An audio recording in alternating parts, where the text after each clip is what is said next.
যারা ধান তৃপ্পতাম নম প্রজাপতি তৃপ্পতাম নম দেবা।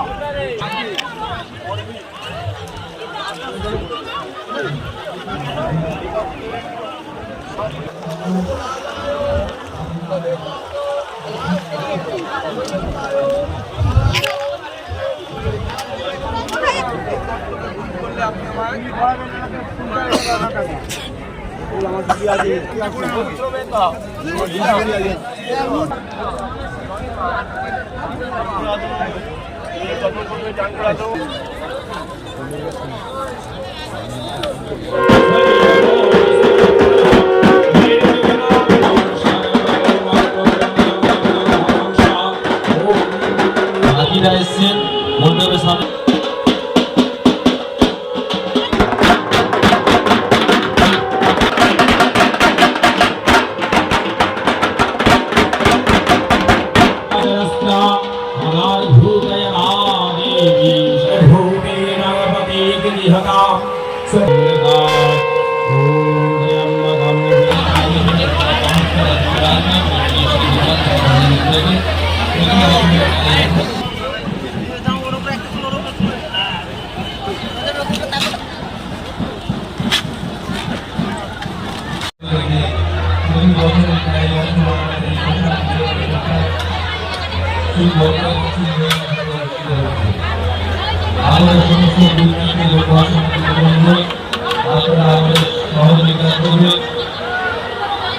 প্রত্যেকবারের ন্যায় আমরা এবারেও করেছি।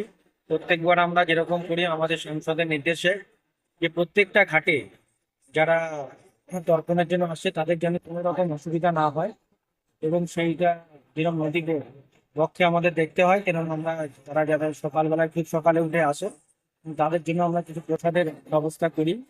লুচি, পোলাও, আলুর দম, বোঁদে, চা আছে, জল, সমস্ত কিছু ব্যবস্থা, এরকম পায়েস, সমস্ত কিছু ব্যবস্থা আমাদের রাখে। কারণ আমাদের মাননীয় সাংসদ তাই কথা বলে যে মানুষের সেবা করতে হবে এবং সেবা করেই মানুষের মানুষের ভালোবাসা আদায় করে দিতে হবে।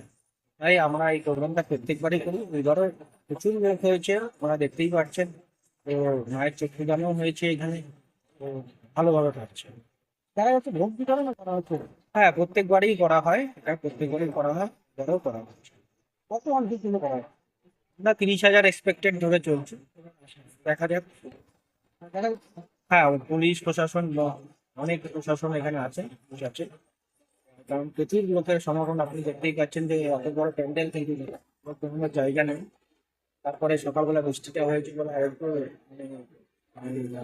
একটু এখনো মোটামুটি লোক যাতায়াত করতে পারছে না, হলে আপনি যত বেলা যাবে ভুল আসতে দেবে। গোপাল সাহা।